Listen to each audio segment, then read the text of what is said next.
Parashat de Tzav, il est raconté comment pendant 7 jours il y a eu l'inauguration du tabernacle par Aaron et ses enfants qui ont fait les sacrifices. Dans la Chassidut, c'est expliqué que ces 7 jours-là correspondent aux 7 jours de la création, qu'ils amènent une perfection dans les 7 jours de la création. En effet, lors de la création, la lumière divine était ici sur terre, jusqu'à que Adam Arishon, le premier être humain, a fauté. À ce moment-là, la présence divine a quitté le monde.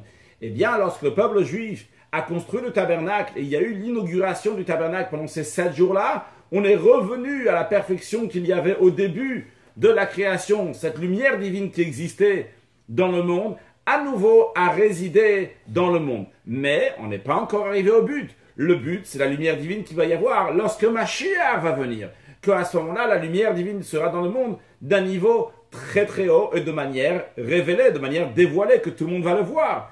C'est la raison aussi pour laquelle, que bien que dans la paracha de Tzav, on a les 7 jours d'inauguration du tabernacle, mais après, on passe au Yom HaShmini, la paracha suivante qui est le 8e jour. Le chiffre 7 représente la nature, le chiffre 8 représente le surnaturel.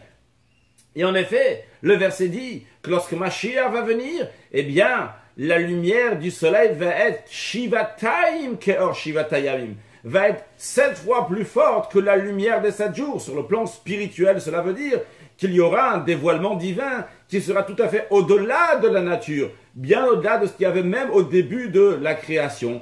Et pour cela, on se prépare à ce grand dévoilement divin. Nous aussi, on se dépasse, on ramène encore plus de lumière, beaucoup plus qu'on peut faire de manière naturelle, parce que on va au-delà de notre nature pour amener une grande lumière divine dans le monde à travers des actes de bonté et de bienfaisance que nous rajoutons pour amener la venue de Mashiach now.